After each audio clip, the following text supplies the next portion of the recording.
inside the off stump. Oh, he's caught it! I don't believe it! Tom Kohler-Cadmore has caught the most magnificent catch. At short third man, it's the end of Daniel Sams, and Somerset have won the Vitality Blast 2023. They've bowled Essex out for 131. Hello there, you're listening to Always Look on the Bright Side of Life. This is the Somerset Cricket Podcast. My name's Ian Shepherd, and joining me this evening, I've got Dan Kingdom. Dan, it's not T20 season anymore, so would you like your official title to be, apart from custodian of the Maidens Bowling Men's Somerset T20 cricket? Well, you could something to do with net run rate. I was keeping an eye on that today, and people seem to appreciate that. So. You were the king of the net run. It's times like this when you come into your own, isn't it? With all the permutations about Worcestershire having to beat Lancashire within 5 overs if they were chasing 100 or anything like that. But the opposite is did they beat them in the end? I think they did, didn't they? No, they didn't. Lancashire. Oh, they didn't. Won. Yeah, right. I was watching right at the end. Venkatesh bowled a few wides, but also took 2 wickets in an over to win them the game by 2 or 3 runs. Oh, right. So I think I've got the quarterfinal lineup right. Not I was just playoffs. I think it's Worcestershire against Warwickshire, which is probably going to be at Edgbaston. Yeah, that's confirmed. Yeah. And then Glamorgan against Hampshire. It's not. Have you been looking at the Cricinfo table? Yes, I have. Because Cricinfo is wrong for some reason. No! It doesn't have the points correctly. It's Leicestershire, Hampshire. I did think that because I was looking. I was sort of watching some rubbish upstairs. I'm just going through my phone going, okay, so it looks like Glamorgan have got a home semi, right? And then I came down and it was changed. And it sort of didn't really twig. So go on then, what's the other one? It's Leicestershire against Hampshire. That's right, yeah. Yeah. So that means that we will have Leicestershire or Hampshire in the semi-final. Okay. Which is, of course, at home on Sunday. The 149th birthday of Somerset County Cricket Club, as they were formed on the 18th of August 1875 in Sidmouth. Right, should we chat about some cricket then? I missed most of the Worcester game as I was up on. Well, I was driving, which is a pretty good reason to miss it. But I was listening to it on the way up. Sounded pretty much like. Once we got Ed Pollock out, nobody really, apart from Tom Taylor, got going. 263 all out. And then we just chased it down with a minimum of fuss. Lewis Goldsworthy again challenging Andy Umeed for the crown of One Day Cup King. Yeah, you summed up well there. I mean, Worcestershire have a good batting lineup. Their strength is their batting, and it has been throughout this tournament. And their top fours have all scored plenty of runs, but they got themselves in and got themselves out. Quite a few of their guys played poor shots, really, just sort of innocuous shots, just a couple chips to fielders. So they got themselves out in a way, really. So it was big to get those top 4 for not too many. And then they were 189 for 7. And then obviously Tom Taylor did that score 73 off 65. Hindley smashed a few as well. That was a bit frustrating, but we know that the ball gets softer and it can become easier to score in the second half of the innings. Plus, Tom Taylor is a very good player in this tournament. He's one of those players where if there was a 900 team, he'd be one of the players who probably get into that. You know, he's one of the top sort of big hitters remaining, really. So you can't really blame us for him smashing a few, and he's done it before as well many times. He has 100 in this tournament. So, but yeah, 263 at Taunton is never, it's rarely enough. And it showed really. Obviously, Thomas got out first ball of the innings to Tom Taylor thanks to an absolute snorter. I saw that. That was an absolute hoop in a mile, didn't it? You see the wicket alert come up. Thanks, Alexa. Somebody at my front door. I bet Hannah's out now. She'll be doing something like watering the plants or something. And like every 2 seconds, my bloody motion detector at the front door will be going off. So if it does, ignore that. In fact, ignore everything I said for the last 2 minutes. Yeah, never good to see the old wicket alert come up, and you sort of think, "Oh, what's GT done first ball?" But it was an absolute peach from Taylor. I did manage to watch a bit of it while I was having my dinner. I thought James Rue, who we'll talk about in a bit more, give him the credit he deserves in this tournament with his own little special 5 minutes after we talked about Middlesex game. But he just continued batting really well. Archie Vaughan. Nice to see him just bang a little cameo just to show us what he could do. And then that really just broke the back of that kind of wobbly little period towards the end. Green 23 off 19. Were you surprised to see Greener back? A little bit. Well, yeah, a little bit, because we didn't name him in the squad the previous day, but presumably that's because we just didn't know what was going to happen. And it was presumably we've been in contact with them and we're hoping to get him back. And obviously Jason Kerr is a coach of Welsh Fire, so we have an obvious contact there. But it made a lot of sense because I think Welsh Fire I think they played the previous day, and I can't remember exactly, but they did have a game either the day before or the day after. So I wasn't 100% convinced that, there have been previous times in this tournament where they've had a game the day before or the day after and they haven't come back. So I just assumed they wouldn't come back again. But no, it was great to see him back. And obviously he played at Lords as well. I think Greener probably reached the point where he was like, he probably said to the Welsh Fire management, look, I'm not going to get a game, am I? Can I just go and play a couple games for Somerset and help? I was going to go and unplug my Alexa because it's doing my head. You keep going, Dan. This is the professionalism you see, right? Shut up now. Don't need anybody knowing what's going on at my front door. Yeah, you're absolutely right. And I think he probably wanted to come back a bit because he has played such a big part in this tournament in years gone by. Yeah, absolutely. And we have struggled a little bit to balance the sides throughout the tournament, but having Green there at 7, it balances the side beautifully. I think having Aldridge at 7 can leave us a batter line. He's one too high at 7, I think. Yeah, but then having Josh Thomas or Vaughan at 7 can maybe mean we're a seamer short. But Greener at 7 is perfect. It gives us so many options, balances the side really nicely. So he'll presumably now play all our remaining games, semi-final and hopefully the final in this tournament. I'm sure we'll come on to the possibility of other players coming in. Well, I think there's a gentleman's agreement that anybody who hasn't played in the group stages will not feature in the semi-final.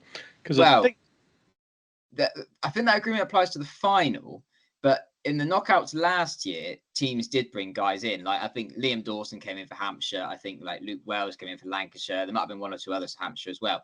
It seems that the counties were okay with bringing in guys for the knockouts who hadn't played in the group stage. But when it got to the final, they were only playing guys who played either the knockouts or the group stage. But to be honest, I can't see us bringing anyone else in. I think unless Rue is unavailable on Sunday because of England Lions, I don't think we will bring anyone in. I just don't think that would fit our philosophy at all. And considering that everyone who's played has contributed, there's no one who deserves to be dropped or anything. So I can't see us bringing anyone in. I think it would just be Green who would be only 100. Be perfectly honest as well, none of our batters have had a particularly profitable time in the 100. I don't think anyone's scored really big runs, have they? I mean, I think that's partly a combination of obviously the scores have been low, partly supposedly because of the ball. And I saw Lewis Gregory saying apparently it could have been pitches as well. I think the format of the 100 doesn't really allow you to score that many runs. Like I think it's difficult to have a really good tournament in a format that's that short, even shorter than T20. There's only 8 matches, so I think it's actually difficult to have a good tournament. I think Banton's had a couple of good knocks, and TKC had 150. I think Abel's had a couple of cameos, but yeah, no one's screaming yes, pick me. And as I said, no one is screaming drop me from our One Day Cup team. So I don't think there's any need to bring anyone else in. Yeah, couldn't agree more. And that Lions game is moving on apace now. We bowled, England Lions bowled Sri Lanka out for 140, something like that. And I've got it on my other laptop. We're 123 for 3. James Rue is 9 out of 17 balls. So that was going on long into the night. I think it had a delayed start because of the rain. So really, you would think if that game should finish fairly shortly. Yeah, probably not go the 4 days. So we should have Rue and Aldridge back. Absolutely. If we don't have them back, it'd be a travesty. Like even if it goes to Sunday, I think I would personally expect to have them back. They'll both want to play. I think it'd be so unreasonable if the ECB turn around and say, no, you cannot play. They're not essentially contractors. So I'm not sure how they could even force them not to play. But it's in everyone's interests, apart from our opposition, for them to play. Like the ECB should want our guys, the guys they like, Lions guys, playing knockout cricket. It's baffling this scheduling of this game. Thankfully, we've obviously not have to play we don't have to play a quarter final, so thankfully they won't miss miss that. But it's difficult because obviously United do need a warm-up game. But at the same time, they could have picked an England Lions team made up of guys who were not involved in 100 or One Day Cup knockouts. It wouldn't have been that difficult.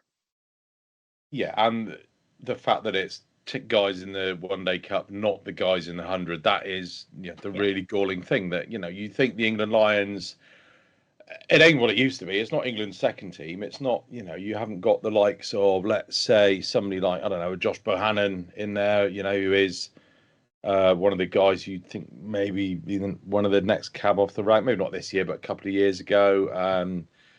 Who else would you sort of have in there? Probably Tom Abel, I guess, would be in there. I mean, he's scored a few runs. Tom Banton probably as well has scored a lot of red ball runs this year. So those are guys who are potentially knocking on the door. And it just seems we'll put together an 11 that will be half decent and give them a decent-ish game. But it's not really guys who are knocking on the door, apart from James. Yeah, strange one. I suppose they called it England Lions as well, because there was a county select 11 which played against West Indies, and that was a similar kind of vibe in the team. It wasn't an England second team at all. It was just sort of random guys with potential from throughout the country. So it's weird that this time they called it England Lions. I don't know what's going on. Yeah, and also it's obviously Worcestershire in terms of their venue for the quarterfinal. They're having to play it away. Yeah, that's probably going to have to be played at Edgbaston. We said that earlier, didn't we? Sonny Baker played in that select 11. Just want to get your thoughts on that, Dan. He went on last week. What did you think when the news broke that Sonny Baker's off to Hampshire? Yeah, I was sad, but not entirely surprised, I guess. I think it's a combination of reasons why he's moving on. I think it could partly be the fact that he's not got a game this year, but I think it's also he is very ambitious. Obviously played for Southern Brave a couple of years ago, probably like the facilities. He literally mentioned about Graham Welch, enjoying being coached by him. For whatever reason, he obviously decided that a change of scene is what he needs to kick on his career. And we've got a lot of I think also the difference is that we've got a lot of young bowlers, good young bowlers, a lot of, we've got a few senior guys who will be around for a few years to come. Whereas Hampshire have got a lot of older bowlers. They've got about 6 guys who are probably 34, 35-ish, who'll be moving on quite soon. Baker sees it as an opportunity, I think, to lead that attack. Probably him and John Turner. Because Hampshire are in a weird period at the moment where they've got a lot of older players like Vince Dawson, Abbas Barker, and then a load of really young guys. So Baker obviously sees an opportunity there to be a real regular soon, I think. Whereas at Somerset, that probably wouldn't necessarily be the case. But yeah, I think he also just playing at a test ground is probably appealing to him. But yeah, it's a shame because he's definitely the most talented of all of our young bowlers that we've got at the moment. The most injury prone, obviously, and who knows how his career will as well. Go. Oh yeah, the quickest, exactly. Who knows how his career will go. It might be that his career sadly fizzles out because he's had a lot of injuries in the last few years, but that happens to a lot of young bowlers, and then they recover and go off and have great careers. So we shall see. I mean, I expect we're only going to really miss him in white ball cricket. If you look at, this sort of thought came to me the other day is what has Mark Wood really ever done for Durham? What has Dr. Archer really ever done for Sussex? Do you know what I mean? They kind of go off, play international level, get central contracts, and then their counties hardly ever see them. So, he will be the kind of bowler that England will want, the express pace type bowler. So if he does get an incremental contract, central contract, whatever, we probably wouldn't have seen him that much anyway. So yeah, that's true. And I think I said last week, he isn't the kind of bowler that will win you the championship. That's bowlers like, the ones he's going to replace, like Abbott and Abbas and Barker. Yeah, it will be a shame though that we'll never see him play. Yeah. For us. I mean, the one glimpse we had of him in red ball cricket was the preseason friendly or two at the start of 2022, or no, 2021 even. It's 2021 when he was swinging it and taking wickets, and that was when he first really burst onto the scene and looked good. But then obviously since then, all his injuries has prevented him playing that. But yeah, as you say, I mean, he might become a white ball specialist. Who knows? Who knows, indeed. Anything else we need to say about Worcester? I mean, Lewis Goldsworthy, again, just picked up where he left off. I thought he was just paced it magnificently. Very reminiscent of the way he played up at Durham, where the pitches are a bit nicer, obviously, at Taunton. but just very patient. Knew he didn't have to go mad, and then James Rew again just sort of does what he does. Bats normally very sedately, very serenely, and then just goes a bit mad at the end and ends up scoring like 30 in 10 balls. Yeah. I mean, I just love the way that we are just chasing these targets down with an absolute almost minimum of fuss. Yeah, I know. It's very un-Somerset-ish, isn't it? The way that there's no drama, there's no collapses, there's no. I mean, look at the partnerships. Obviously, Thomas was out first ball, then Imid went on 96, Rue on 212, Goldsworthy on 219. Okay, Dixon was out first ball, but by that time, they still needed another 40 odd, but then Green came in and just smashed a few. Where's all the nail biting gone? I don't like this. I don't like just sat watching us serenely chase these targets down. It's just boring. It was just the Derbyshire game, and that's been the only really tight game. Obviously, we came out the wrong side of that, but hopefully now we've qualified for the home semi. We can look back on that, and hopefully they'll learn from that, and it will stand in good stead going into the semis and hopefully the final. I think the experience of that game, and obviously we batted first in that game as well. Clearly, we prefer chasing, but it's good that we've had a couple of goes batting first as well. So yeah. Definitely. Right, nothing else from me on Worcester, mainly because I didn't see much of the game. On to Lords on Sunday then. What a fun day that was for me. So I was up in London for the weekend with the family. Hannah wanted to go to Camden Market on Sunday, so I went to the ground to Lords. Dropped my suit off, which I left in the commentary box with Gibbo, in the TMS commentary box, so it was quite nice. So I didn't want to pop in the pavilion. Did my little camera bit. When I got there, the guy goes, the steward, as I was going to the press box, he goes, do you want to go on the pitch? And I went, yeah, I think I do. Yeah, I think I will. So he gave me a little armband, and I sort of put my armband on and kind of wandered about. Sort of thinking with the biggest case of imposter syndrome I've ever had in my entire life. Sort of thinking, someone's going to chuck me off in a minute. Quickly took a picture of the pitch, ran off, did my little preview thing that I do, and then hot-footed it up to Camden, and literally, because it was absolutely roasting, got there probably just as the game was starting, and then we had 4 down for not very many, and I was sat thinking, well, I'm not going to get to see any cricket now, because the plan was to stay up there for a couple of hours or so, get back down there and watch the end of their innings, the last 10, watch them smashing it round, and then watch Somerset chase it down. But got there, had to cut short my trip to Camden Market, which I'm not going to lie, weren't really my thing. It's far too trendy for me, all the nonsense that's going on up there. But I did catch up on the live stream, and wow, what a difference Riley Meredith made. He likes Lords. Yeah, exactly. Sadly I missed the first 20 minutes as well. I couldn't get there till about 20 past 11, so I missed the first 2 wickets. But yeah, Meredith bowled quick, and he was highly effective once again at Lords. He likes Lords, clearly. He likes bowling against a Middlesex team, which is not the best in white ball cricket, although they had won 3 out of 5 going into that game. So they shouldn't have been that bad. But yeah, we just once again destroyed them. They got 2 internationals in their batting lineup. Yeah, exactly. I was surprised to see neither of them moving, actually, Robson and Stoneman, yeah. And they got Roland Jones as well, who's a proper test bowler. Yep. So. Exactly. On paper, it's not a terrible team. They've lost about 5 players to the 100, but even so, it's not a terrible team. But I mean, they obviously don't play 50 over cricket at Lords that much. This is only the second time they've played at Lords in the depleted One Day Cup era.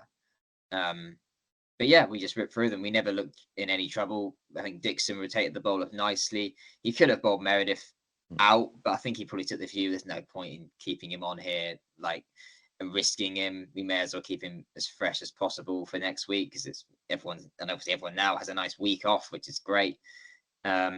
Leach bowled well again. Green bowled really well, actually. 4 of his 2 maidens. Again, it's really handy to have him in the team. Vaughan again, Vaughan has come up with some really handy wickets. He actually got the wrong batter out. He was brought on to get the left-hander Holman out, but actually he got Crooks out. but still, it all counts. He got a handy wicket against Northamptonshire as well, didn't he? So yeah. Yes, he did. Yeah, the guy bowling was it Vasconcelos giving it a big slog sweep? It was might somebody have doing been, it a big yeah. slog sweep. But yeah, that's one of the strengths of the team, actually, is all these bowling options that we've got. Loads of spin options. We've got 4 or 5 pace options now with Green in the team. So yeah, so we bowled them out for what was like 100 runs short of par. I think. Easily, yeah. You definitely didn't need 300, but it was well short. I just watching it back, I just thought it was almost kind of championship style bowling. Particularly Davey was just banging it line and length. I mean, Meredith was just brilliant. I mean, what did he get? Bowled, yeah, it was all 3. Yeah, all of his wickets were bowled or LBW, 3 LBWs and a bowled. So he obviously knows that if he's a bit quick for somebody, he can just slip it in and get it through somebody, because the pitch didn't seem to be a lot of carry in it, so it's not going to be one where he's going to be, sticking it at someone's eyebrows and they're going to be, hooking it and getting caught out, whatever. James Rue's out in the Lions game. I didn't see what happened. He's looking very, very desolate, distraught. Bowled, apparently. Let's rewind it and see what happened. Bowled by a spinner, I think. Is it Prabhav Jyotiria? Oh, he's chopped on by the looks of it. Left arm. Oh dear, yeah. Left arm round the wicket. It's either gone through him, done him for pace, or he's chopped on. Anyway. Saying that, because Rue's not done too much for the Lions, but he played for the Lions over the winter, didn't he? He didn't score many runs from memory. It's a bit of a shame. No, I don't think Aldridge even play. Yeah, and Aldridge didn't even play a game, did he? I'm not sure. He was in the did. squad. I can't remember either way, to be honest. But anywho, yeah, back to Lords. Yeah, the pitch just didn't seem to have anything in it for him. It's not like, say, not not a pitch for bowling it short, trying to induce the top edge or anything like that. He was barely getting through to Rue most of the time, so obviously thought, well, just line and length, and I'll just slip in a fuller one, and that's what he did. Yep. And again, Leach, I thought, was brilliant. He just stuck it on a line and length, like you can kind of do at this level, which you probably couldn't do in 50 over international cricket. No. But for this competition, Leach is perfect for us. Yeah, absolutely brilliant. Everybody went at 4.3 and over or less. Yeah, which is mad. We talked about the batting. I mean, the bowling has really complemented itself without kind of. It seems like you could just stick the bowlers on in any old order, and apart from Derbyshire, they'll get the job done. I mean, Aldridge was first change today. He was 5th or 6th change when he got 6th for the other week. I can't remember who it was against. All these games just merge into one another. Leach just third change. He's bowled first change before. It just seems to be kind of done by Sean Dixon on gut feel almost. Like, I mean, they obviously would have wanted Leach to bowl from the nursery end with the slope helping him. But other than that, apart from the 2 openers, just feels like, I feel like Casey's first change today. And he's not been scared to bring Vaughan on as soon as a left-hander comes in. He brought Vaughan on first change or second change, I think, once or twice. Yeah, that was at Northampton. Yeah, and then he bowled sort of right down. It was 7th choice bowler at Lords. So it's a very strange situation, I suppose. Well, not if you think about it, because if you can just keep the oppo guessing about who might be coming on next, if you're too formulaic and you know that your openers are going to bowl 4 overs, and then such and such is going to bowl, he's always going to come on first change. You can maybe get lined up a bit, but not with that Somerset lineup. And if you look at the stats for the whole tournament, everyone's got good figures. Everyone's taken wickets. Most of the guys have got good economy rates. There was 2 games in a row the other day where all our bowlers took a wicket. It's just, we've got options as well. Like, I said this on Twitter, like, I love Aldridge, obviously, but if he doesn't play next Sunday because of the Lions or whatever, it's not the end of the world, because he's not had a great tournament. He's been very up and down. But also, we've got, if Aldridge plays, Ogborn will miss out, and Ogborn's had a really good tournament. Yeah, I think I will go Ogborn probably ahead of Aldridge. Yeah, I think now that Green's back as well, Yeah, he gives us I mean, batting. So yeah, that's nothing against Casey. I think. But then I suppose Alfie Ogborn's been opening the bowling, and you could say that. I mean, Meredith has to play because he's not going to play in the Champo game at Edgbaston next week, and presumably not. then he's probably not going to play in the next Championship game at Durham, and then we're at the quarterfinals. Yeah, So yeah, probably, Meredith will play. Meredith's a huge asset for us. He could single-handedly get us through potentially. yeah, and I think that's got to be, and he's got to be able to go back in, and he'll be able to just bowl 10. He'll be able to go full throttle for three separate spells. You'd have thought, maybe 5 separate spells. You could 4 or 5 separate spells. Why not bring him on 2 overs here, 2 overs there? Whatever you want to do, really, because he's got plenty of time to put his feet up. Let's be honest. I mean, he could bloody go back to Australia and then for 2 weeks and then come back for the semi-final, the quarter-final at Northants. Yep. How were Casey's figures today? 6 overs, 1 maiden, 20 for 1. Casey's figures today. I mean, I'm getting more and more driven towards the opinion that Casey's going to be a better red ball bowler than he is a white ball bowler. Yeah, I think he might become sort of a Jamie Overton type, because Jamie Overton can go for a lot of runs in T20 cricket, but he's very effective as a short, sharp spells, shock option with a bit of pace. Short deliveries in red ball cricket. Aldridge can be a point of difference in a red ball attack, I think. Whereas in white ball cricket, you need a bit extra as well to be effective doing that. Yeah, so, I think he's probably just struggles with sort of variety a little bit. Maybe I think when he can go with a real good stock ball in red ball cricket.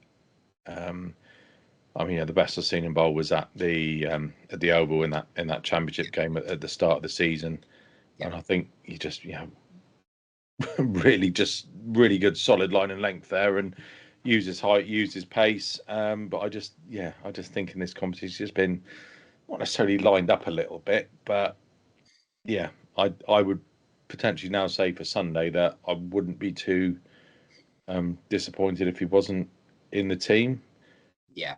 But I think it will come down to Aldridge or Ogborn for the final spot. I think Meredith, Davey, and Leachwood will play. Green will be at 7. So that's the decision to make, really. Yeah, and I think maybe he does have a good red ball bowl up at New Road, just to get in a bit of red ball form. Have you got a second 11 game before the championship starts going up? We normally do. Yeah, I'm just looking now. I will tell you in a moment. No, we don't. We've got our next second 11 game starts on the 26th of August. So that's the day after the Warwickshire Championship game finishes. Okay. So that's that and day 4 of that is day 1 of the Durham game at Taunton. All right. So they're normally pretty good at switching formats anyway. So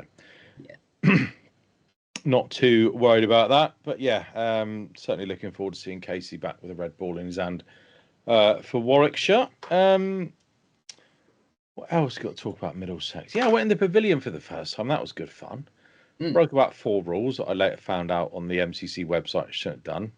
So I was in there with Professor Chris, and I got chatting to somebody. Well, I had to go and get changed first, so I got changed in the Sky Sports commentary box, which was obviously nobody was in there. I wasn't and I kind of thought I don't think anybody can see me through the windows because of the sun and that, so that would have been potentially embarrassing. But so met Chris and had a couple of drinks. Didn't realise you weren't allowed to walk around with your alcoholic drink in there.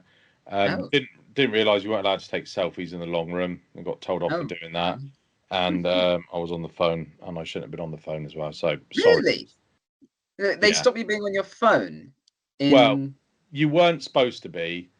Hang on. Do you mean a call, or do you mean just being on it? Oh yeah, on the phone, on a call. On the phone. Okay. Yeah, so I was out on the balcony next to the bell, the 5-minute bell, and Hannah was sat in the one next to that, which is the Warner stand, I think. Or is it the Mount stand? If you sat in the Pavilion, to the left of it is the Warner stand. Yeah, so she was in there and goes, "Oh, Layla wants to wave at you. She wants to see where you are." So I rung her up and I waved at her, And then I latterly found out that I wasn't allowed to do that as well. So, deepest Oh my apologies God. to the MCC for doing that. But Highly offensive. it's great in there. Yeah. On our way home, we went to the Harry Potter Studios tour, Oh yeah. and I don't mind Harry Potter. It's not my favorite thing in the world, but it was quite interesting. But at the start, you sort of sit watching this little video introduction on a cinema screen, and the cinema screen lifts up, and you see the doors to the Great Hall, and then they open. Oh, and then you're in the Great Hall at Hogwarts, and I was like, "Oh, this is all right." And then I thought, well, to Harry Potter fans, this is what I felt like yesterday walking into the long room, going like, Yeah, yeah. "Wow, I'm in the long room. This is brilliant." But it's great. You just wander about. There's so many little nooks and crannies and corridors and all sorts of, and and there's millions of pictures all over the wall. Yeah, it's great. But yeah, don't walk around with a pint of cider. Don't take a photo of yourself in the long room, and keep your phone in your pocket if you can. I'll bear that in mind. Yeah, I have been in the long room on the Lord's tour, but I do really want to go in there during a match one day. I think opposition county members can go in as long as they're dressed appropriately, Yeah, can't they? So, suit and tie, yeah, or shirt and tie and trousers. Yeah, so. yeah. So one day I'll have a look during a game. Well, I think they're looking good for promotion, aren't they, Middlesex, from the Championship this year? It's I quite think it's quite close. I think. they're first or second. I think they're second in the Champo. Yeah, they are second. Yeah, Sussex are quite clear at the top, but then second, third, fourth are quite close really. So could be anyone. But yeah, Middlesex could well go up. Yeah. Well, let's hope so for next year. Because I think the blast wouldn't be quite the same, would it? No. And And I wouldn't want to wear like formal dress to a blast game. It's a bit weird. Yeah, definitely not. Yeah, so I saw a few Somerset members in there as well. We did see a chap walking sort of past us who'd missed us. He was wearing this lovely sort of floral blazer. You got any ideas who that might have been, Dan? A certain president. It was Mr. Mr. Peter Wander. So we saw Peter in there as well and had a chat with him. So all in all, very, very enjoyable day at the home of cricket. Just wish it had been a slightly cooler, shall we say, because it was a bit toasty in me blazer and me. Yeah, it was a hot day. I sat in the shade most of the day. Yeah, I sat in the shade for most of the day too. Anything for Lords and anything else for Lords? We should probably talk about the Somerset replies, shouldn't we? Again, yeah, minimum of fuss. George Thomas was given not out, run out, and then he was given out stump when he wasn't. I think he was run out, wasn't he? I think he was run out and given not out, and then he was not out. He wasn't out stumped, but he was given out. Yeah, he had his foot down, so it all evens itself out in the end. Goldsworthy again, just the rock, the anchor. James Rue just sort of knocked it around for a bit, and then when the finishing line was in sight, just went bang, bang, bang, bang, bang, bang, bang. Yeah. How many bangs was that? If it was 7 bangs, that's probably enough because that's what he did. Yeah, finishing 53 not out off 43. And I missed that because I was getting changed back in my short t-shirt and shorts to go home. So I didn't see much cricket at all by the time I was going to bloody Camden Market and getting changed again. So I think next year I think I need to not put my foot down, but kind of negotiate with the family that I'm just going to go to Lords on my own, and they can join me should they wish.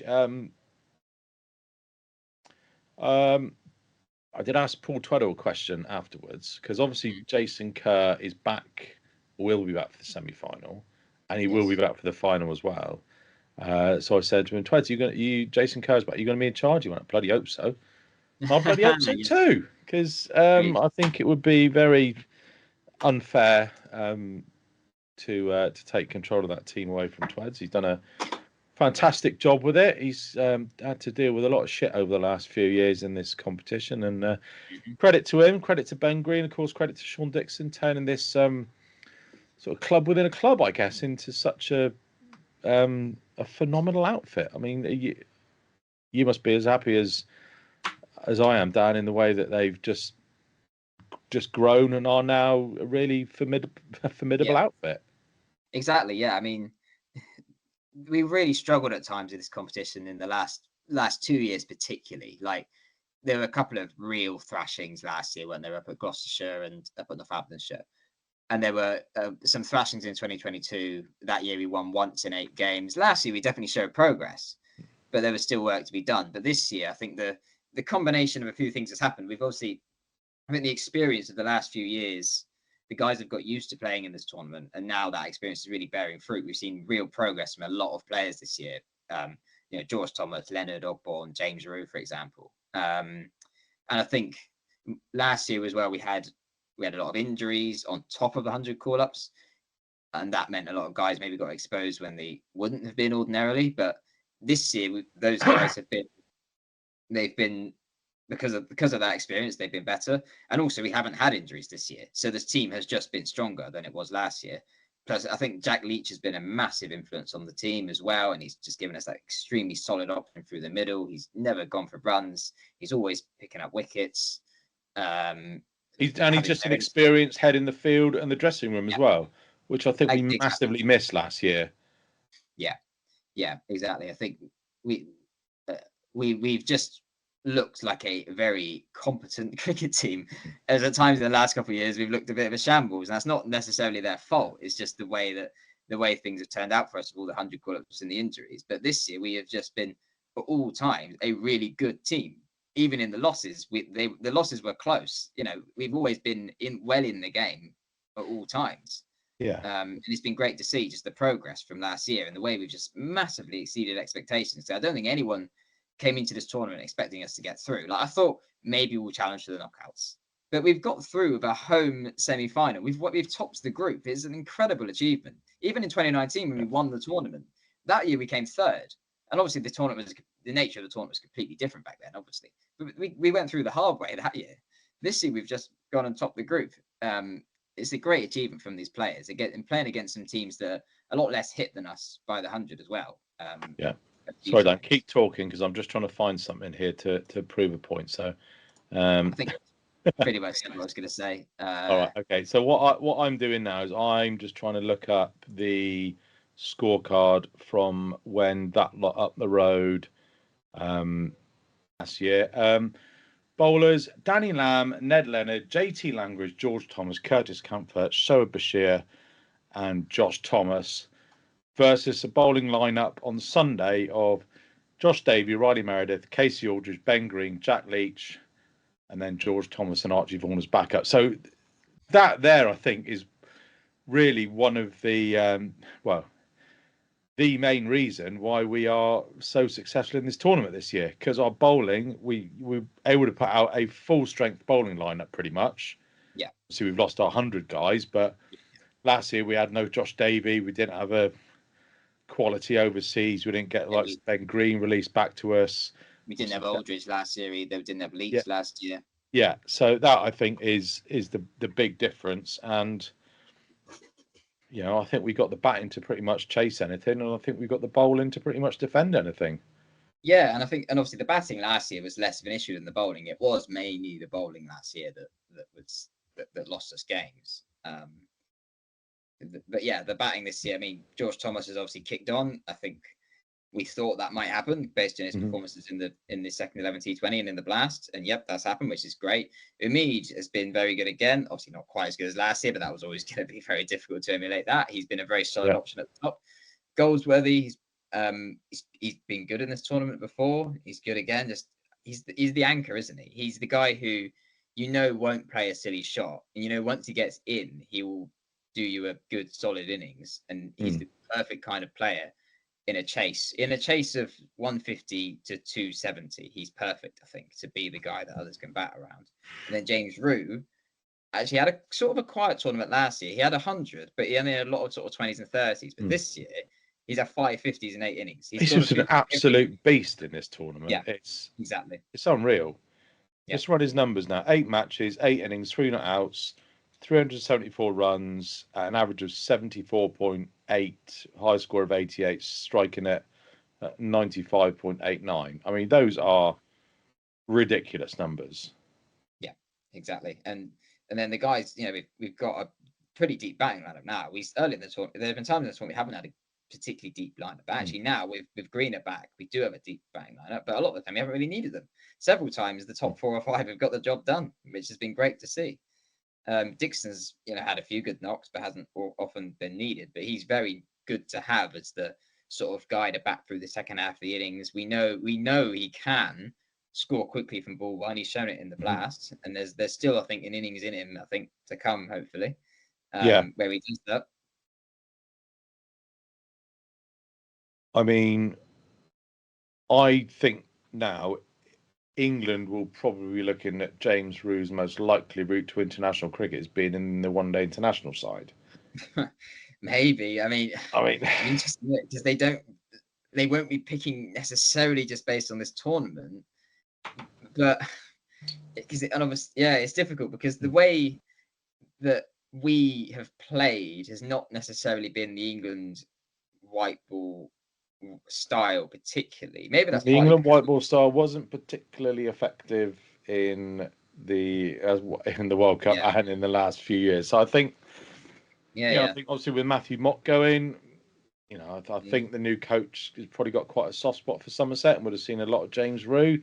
So I don't know quite how much Marcus Trescothick in his role as interim coach would have in selection. Well, I saw him actually the other day at Taunton during one of the 50 over games, Trez. So, did you engage with him? Did you ask him? Did you have a long list of questions? Sadly not. I'm too nervous, but he may have been keeping an eye on our guys.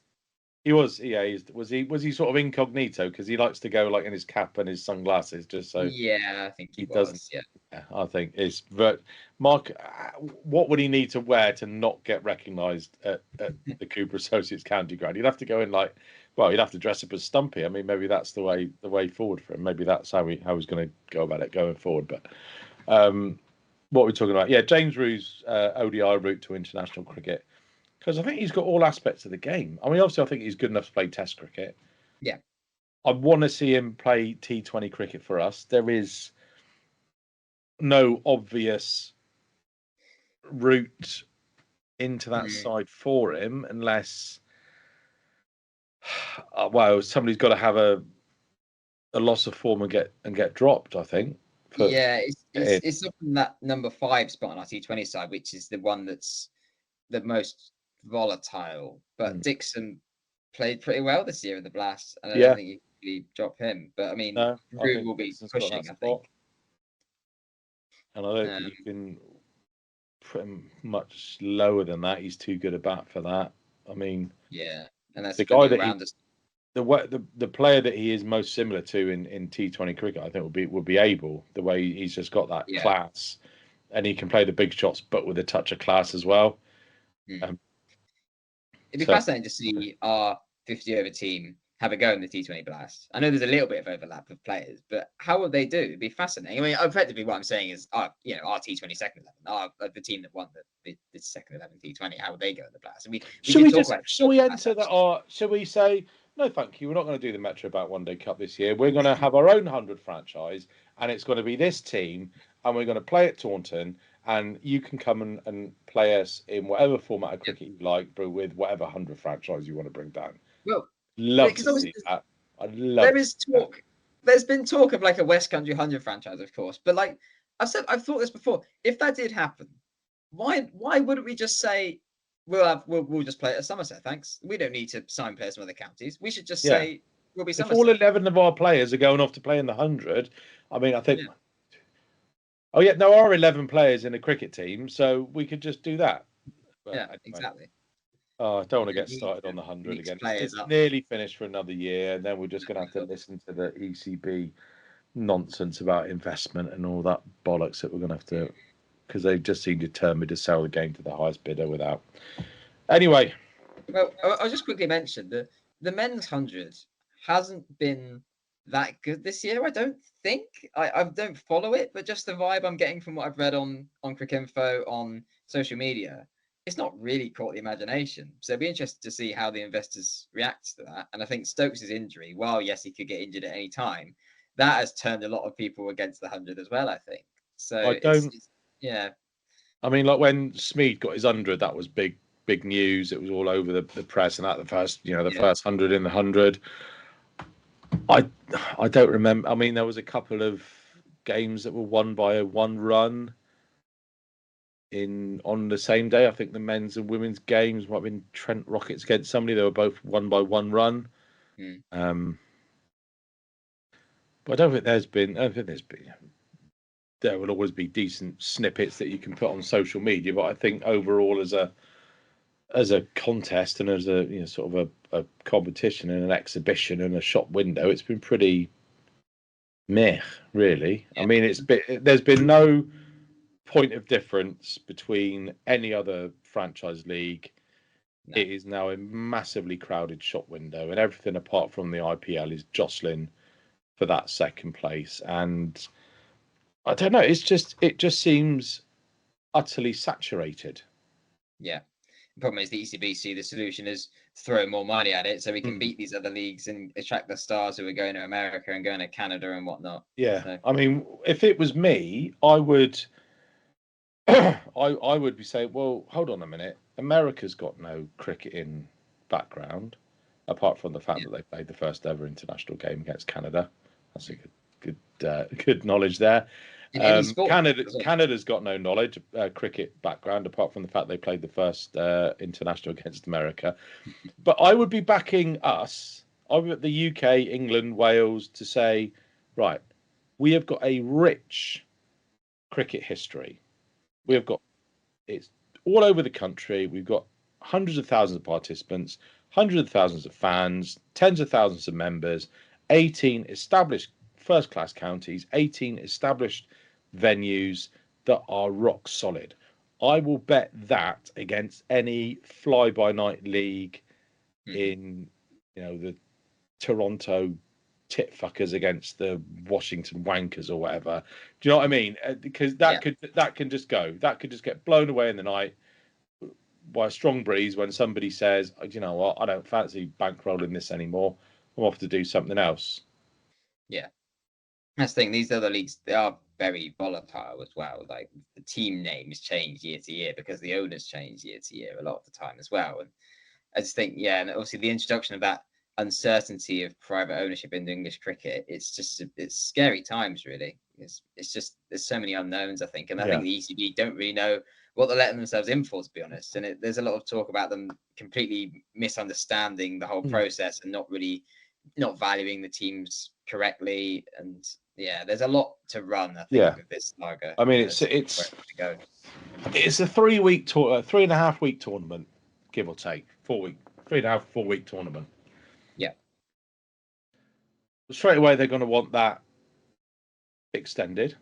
Well, maybe. Although I would say that franchise leagues these days do like to be relatively brief because of other leagues. They don't want to make it so there's too many games for players because they don't want to make it unattractive. There's a reason the Big Bash is shortening. I think did it shorten last year or was shortening this year? I can't remember.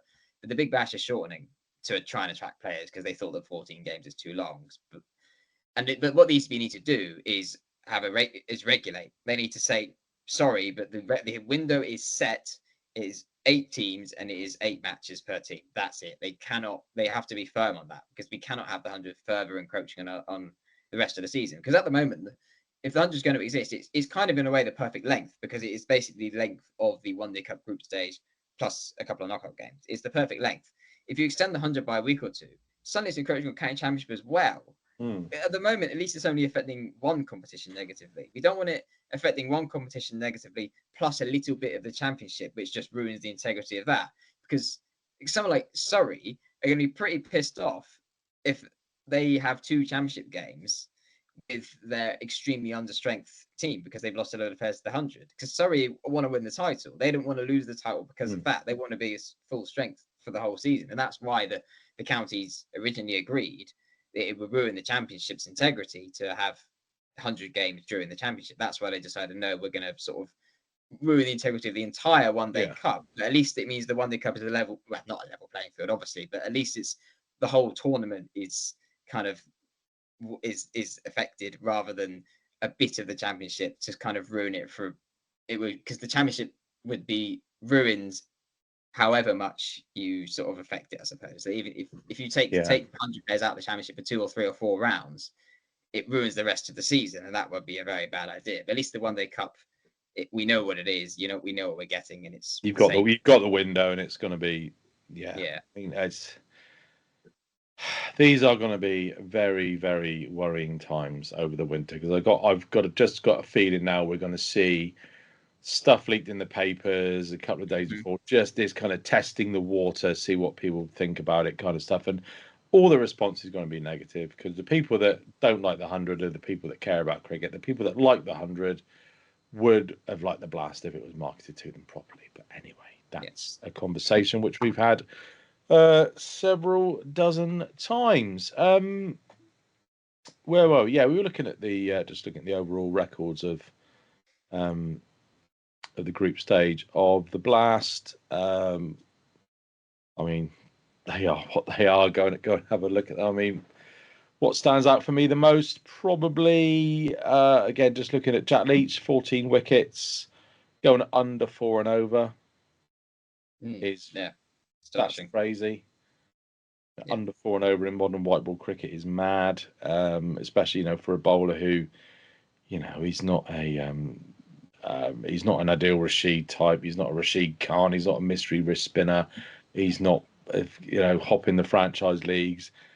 He's just a bloody skillful, reliable left arm spin bowler, and he's just bowled absolutely fantastically. Can't think of anything else really. It's just been so good. They're just such a reliable side. Yeah, exactly. We have been a ruthless, efficient team. We've slipped up a couple of times, but yeah, we've done exactly what we needed to do in this tournament. It's difficult to get through in this tournament because there's only 3 slots out of 9. But yeah, we have just exceeded all expectations, gone and won the group, and played really good cricket throughout without going. It's not been the wham bam style, but it hasn't needed to be really. A lot of the time we've obviously bowled first, but I think it's just been the nature of the tournament for us. And it's been built around the bowling being a lot better than the previous years, I think, and that we've restricted teams really well and chased down efficiently. That's been the game plan, really, hasn't it? And when we have batted first, we touched the street. We've read the conditions nicely. I think I thought, well, this isn't enough. But actually, we read the conditions beautifully, and Durham got nowhere near. So Lewis Goldsworthy read the conditions beautifully as well. It's going to be. I tell you what, it's going to be a really tough choice for the Golden Apple. I think it's going to go down to who probably plays best in the semi-final and the final, who wins those games. Potentially, not wanting to get ahead of ourselves. It's been a joy to watch, hasn't it? Really, this tournament this year, it's been great. And we've earned it. We really earned it after what we've had to watch the last few years. I mean, James Bracey and Gone and everybody else, and Ali Orr taking double hundreds off us, Prithvi Shaw as well. 3 double hundreds in 2 years taken off you is pretty difficult to take, and we've earned this, and we did it with Charlie Castle as well, who I think I'm very surprised. Do you think we'll see him in a Somerset shirt again? I'll be astonished if we do. It would take a lot of injuries, I think. I hate to say it. Is he even still in Taunton? Is he? When we signed him, we said that he'd be available for the quarters and the semis if we got there. But the way it's panned out, actually, I think when we signed him, it made sense to sign him because I think Davey seemed to have a bit of an injury issue or two. He seemed to be missing games here and there. Meredith, we weren't sure about, and Aldridge was being whacked. And we didn't have Green as well. Yeah. So I thought at the time, I think the idea of signing an extra seam bowler did make sense. Yeah. As it's turned out, we haven't really needed him. No. And he has played. He's been quite disappointing. I mean, Joe Hayward was in the squad as well. We've not seen hide nor hair of him for the last couple of weeks, have we? He was in the Northants. He was in the squad to play Northants, Hayward, which was weird because he was actually in ahead of Castle, and then Castle then returned to the squad for the following game. I think it was the Worcestershire game. But yeah, no, I don't think we'll be seeing Castle again. No, I mean we mentioned injuries. I think George Thomas went down with a bug away at Hampshire. Josh Davey wasn't fit for the first couple of games, but apart from that, I think we've been injury free. Yeah, which is crazy considering we must have used up all our bad luck last year. Yeah, and the year before as well. The year before as well. That was the George Scott year where we had to get him in. God, yeah. Was he on loan from Gloucester, wasn't he? Gloucestershire, yeah. Yeah, and George. Danny Lamb and That was last year. Yeah. yeah, We signed Curtis Camp for last year as well. He was all right, to be fair. he was. But Yeah, didn't mind him. Yeah, he but I played for think Gloucester today. He got signed by Gloucestershire for today's game and then the knockouts. But obviously they lost today, so that's it. He'll have oh had well, one game stint with no wonder Gloucester. they're £1.5 million in debt if they've got to. To be fair, it's because they've lost 3 players to the Lions. That's why they wanted to get him in. But Yeah, didn't work for him, sadly. I reckon so. But yeah, as you say, good idea at the time, but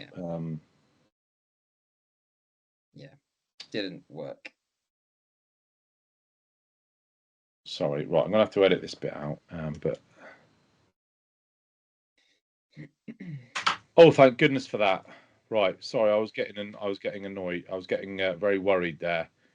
I just had a LinkedIn notification pop up, and it was Ben Warren saying after my tomorrow will mark my last day, but he was reposting something from Richard Church, the finance director, who was going back to work at Exeter College. So thank God, Ben is staying at Somerset CCC. I wonder if he had his conversation with John Cleese. I'll have to ask him on Sunday.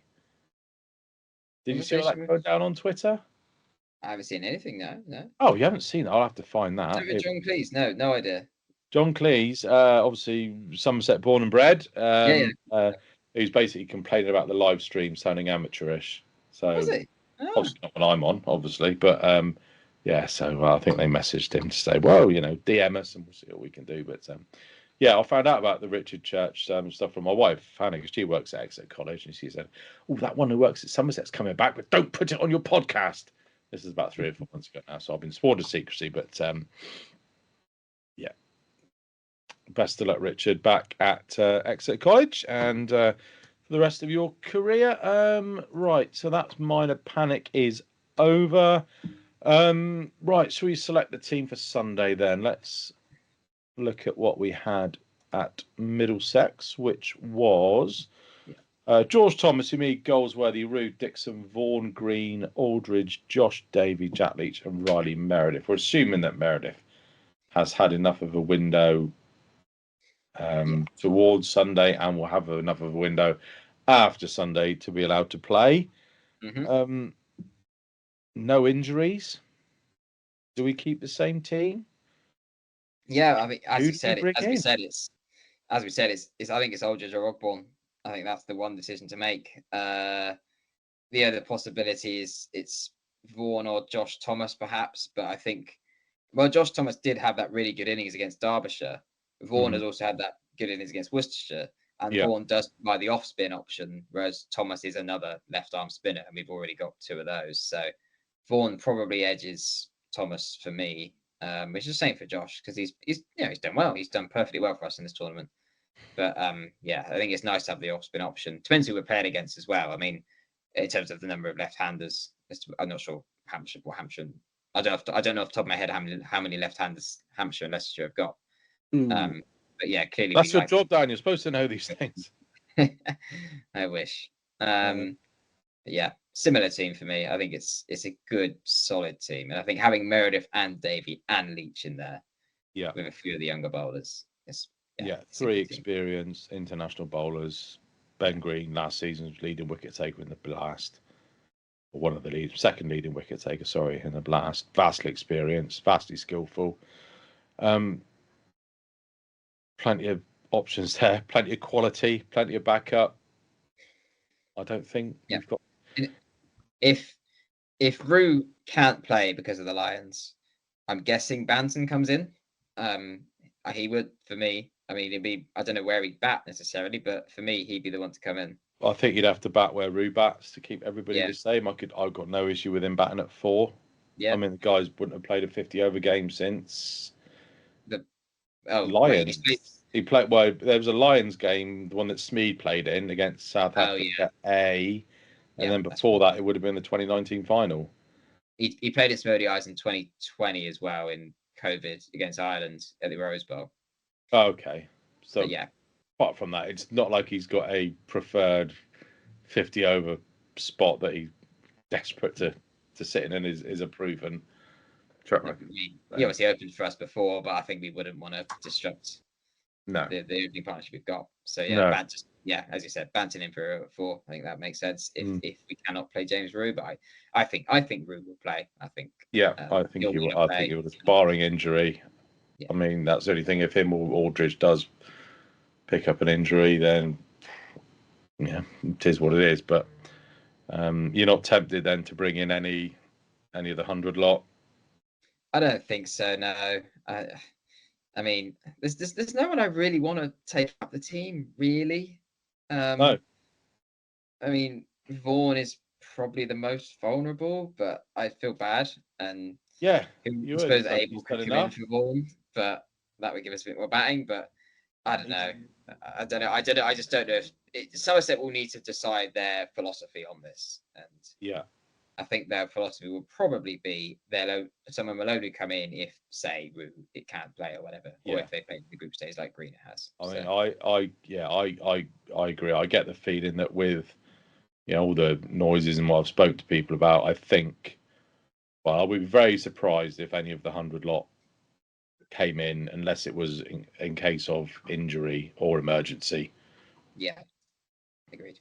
I think it would be a massive slap in the face and a massive demotivational. Would just destroy the confidence of the players who are being replaced. So I think treat this competition as it is, effectively a second 11 competition. Not that saying these guys are second 11; they are all quality players. It's the nature of the beast these days, though, that we need to have a good size squad. 17 players played in this. I just counted up, which considering we're missing Hayward 11. Yeah, so absolutely. Absolute credit to Paul Tweddle and Sean Dixon for the job they've done. Absolutely. I'm just looking. One more thing. I'm just looking at the Leicestershire and Hampshire teams from last year. From what I can tell, Liam Dawson played the knockout stages for them, and I think Weatherly as well came in from the 100. But apart from that, I think it's those two. Maybe Brad Wheel as well. He may have played a group stage game though. Then Leicestershire, I don't think they brought anyone in, from what I can tell. So that is almost reassuring in a way because obviously Leicestershire didn't bring anyone in from the 100 and they went and won the competition. They may not have had many players in the 100 to be fair, but I know Rayan Ahmed was a possibility for the final, but they chose to pick him. I think that is the morally correct thing to do, isn't it? And it's the morally correct way to win the tournament. If you win the tournament without having brought in any of your 100 guys, you feel great about it, don't you? Whereas if you bring in a few 100 guys and beat another team in the final that maybe hasn't brought in their 100 guys, it's a bit tainted, isn't it? So I think definitely we keep the faith for the guys we've got. Good stuff. You're obviously there Sunday. It's an unexpected game. You're definitely there. I will be there. Yeah, I might be slightly late, but I will be there. I'll be there as well. I mean, you've got to spare a thought for the sides that have got to organise a quarter final in less than 2 days. I think Jamie Cox and the Somerset management will be very relieved that we don't have to sort out a quarter final. I mean, it's difficult because I don't really know when else these games could be played, but it's not ideal. I mean, you could potentially, you could have brought the next round of Championship forward and then played them between the next two Champo games. But then that Championship round wouldn't have any days over a weekend, so there's always so you could have bought it Tuesday. Yeah, it is complicated, but I mean, Christ, it would have been absolute. I don't know how you'd have done it. You'd have to go from 7 o'clock tonight ish to get a game ready for 11 o'clock Friday. Yeah, it's no time at all. You've got one full day in between. It's mad. I mean, I remember back in 2021 when there was a possibility that we would have a home quarter final. I think there was talk that we might have had to do it behind closed doors because we just didn't think we would necessarily have been able to organise it that quickly with stewarding, etc. I don't know if it was definitely going to happen, but I just remember hearing something about the possibility that if we got there, we might have had to do it behind closed doors. Obviously, I think that was also because we were coming out of COVID as well, and I don't think there was the likes hospitality and stewarding agencies and that sort of thing just hadn't quite crept out of the hibernation that they were in. So that's probably a mitigator, but I don't think there would have been any. Or Christ, the membership would have been absolutely up in arms. Oh yes, if we weren't able to fun. stay today. But it is, yeah, I wouldn't want to do it because you'd have to put the staff on. No, anyway, let's not talk about the logistics of this. Right, Yeah. I'll catch up with you Sunday, bud. Any other business? No, I don't think so. No, I mean, obviously, there's been no Western Storm or Somerset Women because the 100's been going on. I think we'll know more about Somerset Women soon about the players. I'm guessing. I think it's gonna be... the launch event is on the 18th of September. Yes, I can't go to that sadly, but yeah. Yeah, I can't go. It's Theo's birthday, so I'm one little boy, so I can't go to that either. So I'm sure there will be many correspondents who are able to make the trip up to that. But best of luck then to Sean Dixon and Paul Tweddle and all the boys in the home semi-final on Sunday against either Leicestershire or Hampshire. I mean, we thought after Glamorgan we weren't getting a home semi-final, but a home quarter-final, but we did end up getting a home semi-final in a different competition, which is slightly longer, so we'll be able to sell more cider and make up the revenue that way. Cool. All right. Cheers as always, Dan. Thanks for listening. And we'll oh, sorry, I nearly forgot. As I was leaving Lord's on Sunday, I'd had a couple with Professor Chris in the bar, and I was feeling a little bit squiffy. And I got a chat to Trev, who does follow us on Twitter, but doesn't listen to the podcast. So he said today was going to be his first day. So nice to meet you, Trev, and I hope you've enjoyed your first podcast. And I also say it was such engrossing conversation that I managed to walk down completely the wrong road to where St John's Wood Tube Station is, and ended up having to walk all the way to Baker Street to get on the line that I needed to go into. So, not an auspicious start to your podcast journey with us, Trev, but I hope you've enjoyed, and I'm sure I'll see you Sunday as well. Thanks for listening, and good night.